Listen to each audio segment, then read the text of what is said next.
Doctor Sarvepalli Radhakrishnan जी, जिनके birthday को हम राष्ट्रीय शिक्षक दिवस के रूप में सेलिब्रेट करते हैं, उनका कथन था कि शिक्षक वो नहीं जो छात्र के दिमाग में तथ्यों को जबरन डाले, बल्कि वास्तविक शिक्षक वो है जो उसे आने वाले कल की चुनौतियों के लिए तैयार करे। इसका सीधा सा मतलब ये है कि सिर्फ किताबी ज्ञान देना ही जरूरी नहीं है, बल्कि जो वास्तविक जीवन है जहां हम संघर्ष करते हैं उसके बारे में जानकारी देना और उसके लिए बच्चों को तैयार करना शिक्षक की सबसे महत्वपूर्ण भूमिका है, जिससे कि बच्चा आने वाले कल के लिए तैयार हो सके। तो इन्हीं विचारधारा के साथ में हम स्टार्ट करते हैं आज की अपनी क्लास। देखिए, हम हर साल 5 सितंबर के दिन शिक्षक दिवस मनाते हैं। तो डॉक्टर सर्वपल्ली राधाकृष्णन की जयंती होती है। इनका जन्म हुआ था 5 सितंबर के दिन 1888 में तमिलनाडु के तिरुटन्नी में। साथ में ही 1952 से लेकर 1962 तक ये भारत के उपराष्ट्रपति के रूप में रहे और उसके बाद 1962 से लेकर 1967 तक ये भारत के राष्ट्रपति भी रहे। ये बात हमें पता होना चाहिए। 1931 में इनको नाइटहुड की उपाधि दी गई थी और 1954 में इनको भारत रत्न से सम्मानित किया गया था। तो ये थोड़ी सी जानकारी है डॉक्टर सर्वपल्ली राधाकृष्णन जी के बारे में। साथ में हमें ये भी पता होना चाहिए कि अंतर्राष्ट्रीय स्तर पर शिक्षक दिवस हम हर साल 5 अक्टूबर को मनाते हैं। कब मनाते हैं? 5 अक्टूबर को हर साल हम अंतर्राष्ट्रीय रूप से शिक्षक दिवस मनाते हैं। Okay, clear? आइए नेक्स्ट बात करेंगे। जैसा कि हमने सारी बातें कर ली इनके बारे में, कुछ और बातें कर लेते हैं। जैसे इनको साहित्य अकादमी फेलोशिप सर्वोच्च सम्मान से भी सम्मानित किया गया था। इसके अलावा इनको टेम्पल्टन पुरस्कार से भी सम्मानित किया गया था। इन्होंने भारतीय दर्शन के क्षेत्र में विशेष रूप से काम किया था और भारतीय दर्शन को विश्व स्तर पर पहचान दिलाने में इनकी प्रमुख भूमिका थी।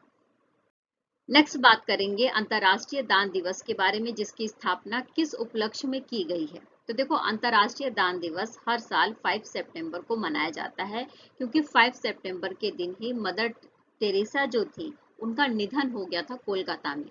तो उनके निधन को, उसकी वर्षगांठ को मनाने के लिए यूएनओ यानी कि जो हमारा संयुक्त राष्ट्र संघ है, उसके द्वारा ये डिसाइड किया गया कि हर साल 5 सितंबर को हम ये दिन मनाएंगे, अंतर्राष्ट्रीय चैरिटी दिवस या फिर अंतर्राष्ट्रीय दान दिवस। और ये घोषणा कब करी गई थी? तो ये घोषणा करी गई थी 2012 में। ओके, ठीक है। अच्छा, इनको अगर मदर टेरेसा जी के बारे में बात करें तो इनको नोबेल का शांति पुरस्कार दिया गया था 1979 में। कब दिया गया था? देखो, 1979 में गरीबी और संकट के लिए इन्होंने काम किया और इसकी वजह से ही इनको नोबेल पुरस्कार भी दिया गया था।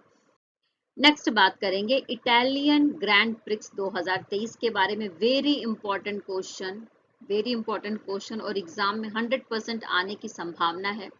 कार रेसिंग से रिलेटेड है। ग्रैंड प्रिक्स इटालियन 2023 का आयोजन किया गया था और ये पूछा जा रहा है कि 10वीं रेस किसने जीती।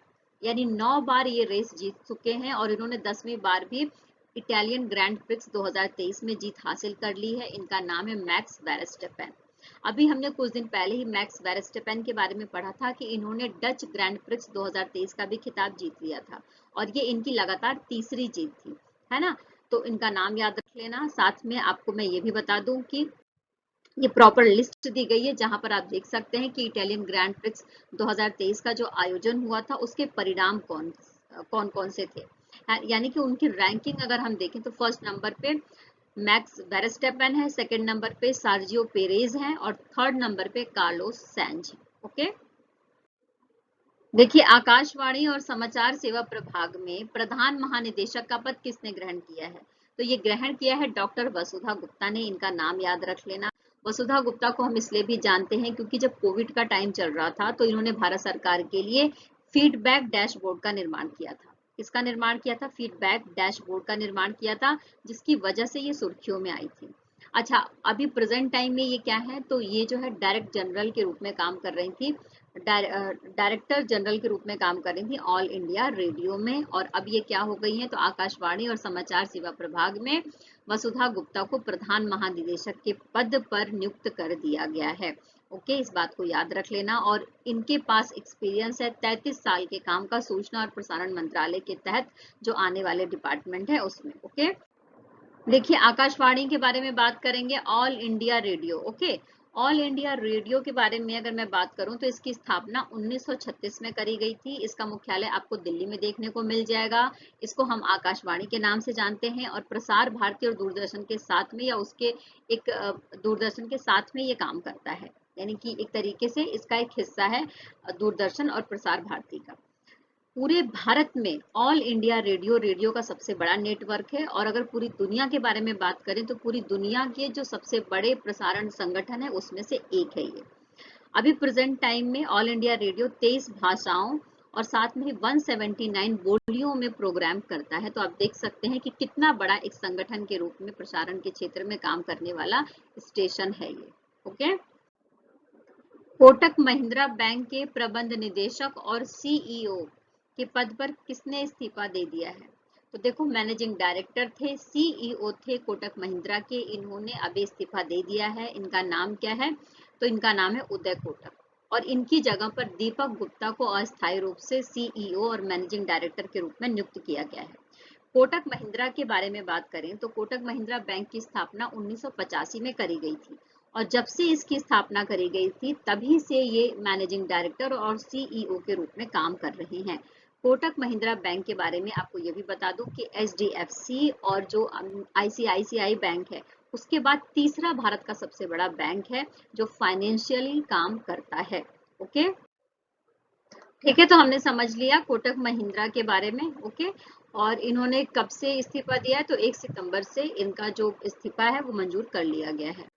इसके बाद बात करेंगे कोटक महिंद्रा बैंक के बारे में। जैसा कि मैंने आपको बता ही दिया कि एचडीएफसी और आईसीआई बैंक के बाद भारत का तीसरा सबसे बड़ा बैंक है, जिसका मुख्यालय आपको कहां पर देखने को मिल जाएगा? तो मुंबई में इसका मुख्यालय है। ओके, 2023 में 43वां आसियान शिखर सम्मेलन कहां पर आयोजित किया जा रहा है?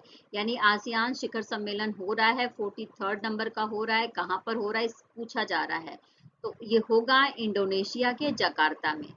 5 से लेकर 7 सितंबर तक होगा, यानी आज से ये स्टार्ट कर दी जाएगी मीटिंग। साथ में ही इसका जो विषय है, अच्छा आसियान में कुल कितने देश हैं? तो 10 देश हैं, इस बात को याद रख लेना। और इसका जो विषय है वो क्या रहेगा? तो दक्षिण चीन सागर में जो अव्यवस्था फैल रही है वो प्रमुख मुद्दा है, क्षेत्रीय मुद्दा है और म्यांमार संकट। इन तीनों विषयों पर चर्चा करी जाएगी आसियान के जो देश हैं उनके बीच में। ओके, नेक्स्ट देखिए, आसियान की स्थापना के बारे में बात करें तो 8 अगस्त 1967 को दुनिया के 5 कंट्रीज ने, जिसमें से इंडोनेशिया, मलेशिया, सिंगापुर, फिलीपींस और थाईलैंड है, इनके विदेश मंत्री आसियान घोषणा पत्र पर हस्ताक्षर करते हैं और उसके बाद से ही आसियान अस्तित्व में आ जाता है। इसके बाद जो 5 देश हैं वो बाद में जुड़ते हैं इससे, इसीलिए इसकी जो सदस्य संख्या है वो कितनी है? 10 है। तो ब्रुनोई दारुसलाम 1984 में जुड़ता है, वियतनाम 1995 में जुड़ता है, लाओ, पीडीआर और म्यांमार 1997 में जुड़ता है और कंबोडिया 1999 में जुड़ता है। ओके, क्वेश्चन ये पूछा जा रहा है कि नौसेना कमांडरों के सम्मेलन 2023 का जो दूसरा संस्करण है वो कहां पर आयोजित किया जा रहा है? ठीक है, तो इसका आंसर है नई दिल्ली में किया जा रहा है, दूसरा एडिशन है और इसकी अध्यक्षता हमारे देश के जो रक्षा मंत्री हैं राजनाथ सिंह उनके द्वारा किया जाएगा। अच्छा, जो पहला संस्करण था, पहला एडिशन था, वो कहां पर हुआ था? तो वो हुआ था आईएनएस विक्रांत पर। कहां पर हुआ था? आईएनएस विक्रांत पर, जिसको हम इंडिजीनियस एयरक्राफ्ट के रूप में जानते हैं। ओके, अच्छा देखो, ये जो समिट होती है ना नौसेना कमांडरों की, ये समिट साल में 2 बार होती है, 6-6 महीने के गैप पर होती है और 2 बार होती है, 6 महीने के गैप पर होती है और 3 दिन तक चलती है, इस बात को याद रख लेना। ओके, अच्छा, इसमें किस टॉपिक पर बात किया जाता है? तो पिछला जो 6 महीना गुजरा है उसमें नौसेना के जो वरिष्ठ जो अधिकारी हैं उनका नेतृत्व कैसा था, उन्होंने किस तरीके से काम किया था, जो एडमिनिस्ट्रेशन गतिविधियां थी वो किस तरीके से थी, और जो सामग्री है, रसद है, प्रशिक्षण है, उसके ऊपर कैसे काम किया गया, इन सभी विषयों के ऊपर चर्चा की जाती है और सरकार का की जो मंशा है उसको पहचान कर जो नौसेना है वो काम करने के लिए तैयार हो जाती है। ओके, भारतीय नौसेना के बारे में बात करेंगे, जिसकी स्थापना 26 जनवरी 1950 को करी गई थी। मुख्यालय नई दिल्ली में देखने को मिलेगा और नौसेना दिवस हर साल 4 दिसंबर को मनाया जाता है। समुद्र की सुरक्षा के लिए इसका स्थापना किया गया था और इसका जो प्रमुख होता है वो एक 4 सितारा एडमिरल होता है, जो नौसेना का प्रमुख होता है, लेकिन जो भारत का जो राष्ट्रपति होता है वो भारतीय नौसेना का सर्वोच्च कमांडर होता है। इस बात को याद रख लेना, एग्जाम में पूछा जाता है कि भारतीय नौसेना का सर्वोच्च कमांडर कौन होता है। ओके, आइए नेक्स्ट बात करें। महात्मा गांधी की प्रतिमा और गांधी वाटिका का अनावरण किया गया है, कहाँ पर किया गया है? नई दिल्ली में किया गया है। किसके द्वारा किया गया है? तो राष्ट्रपति द्रौपदी मुर्मू जी के द्वारा किया गया है।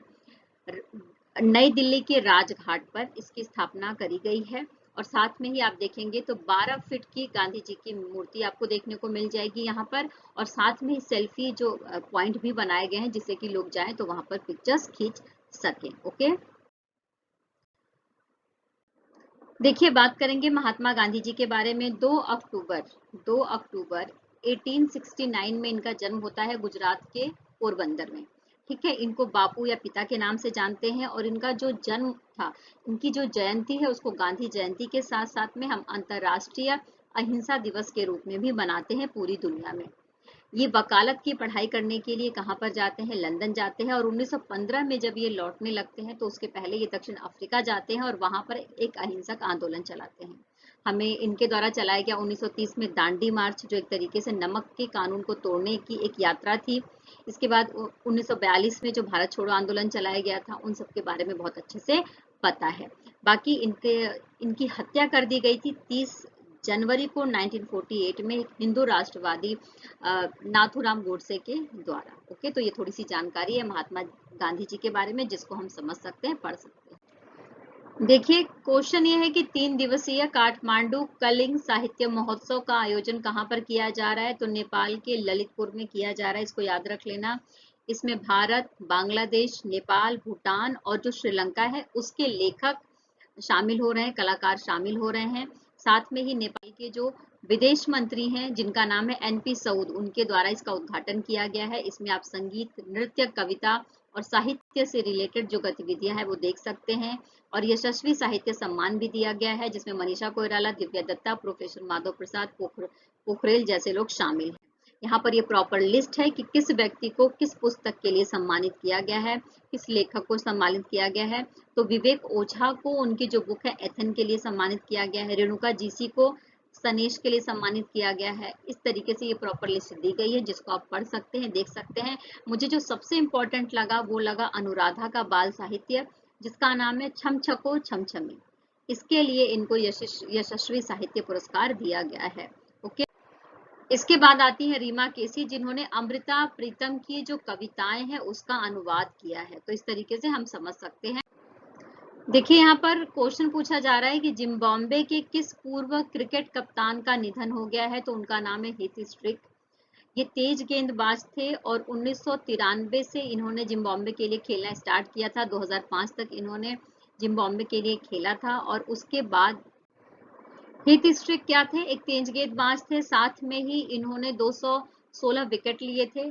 और इसके अलावा हमें ये बात पता होना चाहिए कि 2014 में हीथ स्ट्रिक अकादमी की स्थापना भी जिम्बाब्वे में इनके द्वारा करी गई थी, जिनका हाल ही में निधन हो गया है 3 सितंबर को। कब निधन हुआ है? 3 सितंबर को हुआ है। और बहुत ही कम उम्र में, सिर्फ 49 साल की उम्र में इनका निधन हो गया है। और इनको लीवर कैंसर था जिसकी वजह से इनका निधन हो गया है। ओके, जिम्बाब्वे के बारे में बात करेंगे तो अफ्रीका के मैप में जिम्बाब्वे आपको देखने को मिल जाएगा, जो जम्बेजी और लिम्पोपो नदियों के बीच में स्थित है।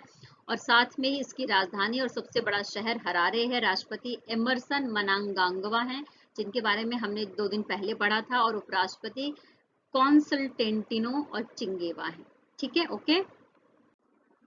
अब कल की क्लास में हमने जो कुछ पढ़ा उसका रिवीजन करते हैं फटाफट। क्वेश्चन है कि पुरुष हॉकी 5S एशिया कप 2023 कहां पर आयोजित किया गया था? ओमान के सलालाह में आयोजित किया गया था, जिसके बारे में हमने कल पढ़ा था। और हमने ये भी पढ़ा था कि भारत ने फाइनल मैच जीत लिया था पाकिस्तान को हराकर। तो एशिया कप 5S, पुरुष हॉकी 5S एशिया कप 2023 का खिताब किसने जीता? क्वेश्चन पुटअप हो सकता है। तो भारत के द्वारा जीता गया है, पाकिस्तान को हराकर जीता गया है।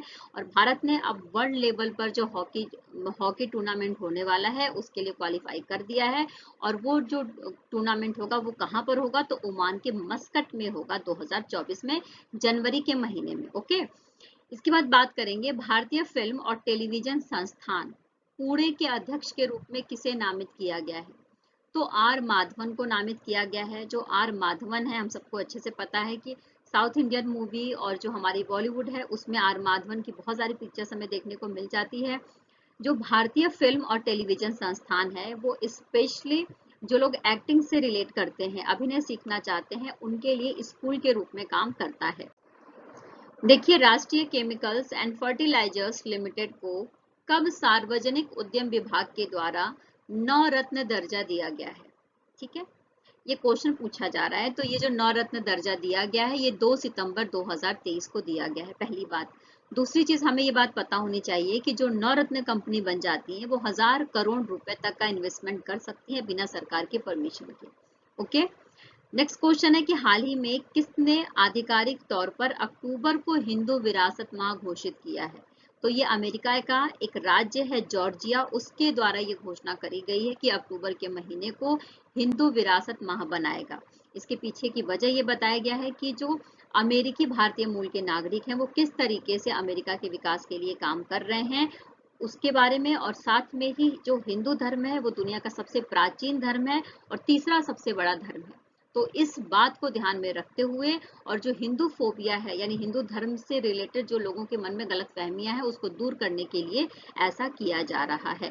नेक्स्ट बात करेंगे, भारत के सबसे बड़े घरेलू स्तर पर किस स्थान पर निर्मित 700 मेगावाट के परमाणु ऊर्जा संयंत्र के पूर्ण क्षमता संचालन की घोषणा करी गई है? यानी कि जो ये परमाणु ऊर्जा संयंत्र है इसकी जो कैपेसिटी है वो 100% हो गई है। और इसकी घोषणा कब करी गई? तो इसकी घोषणा करी गई थी 29 अगस्त को प्रधानमंत्री नरेंद्र मोदी जी के द्वारा।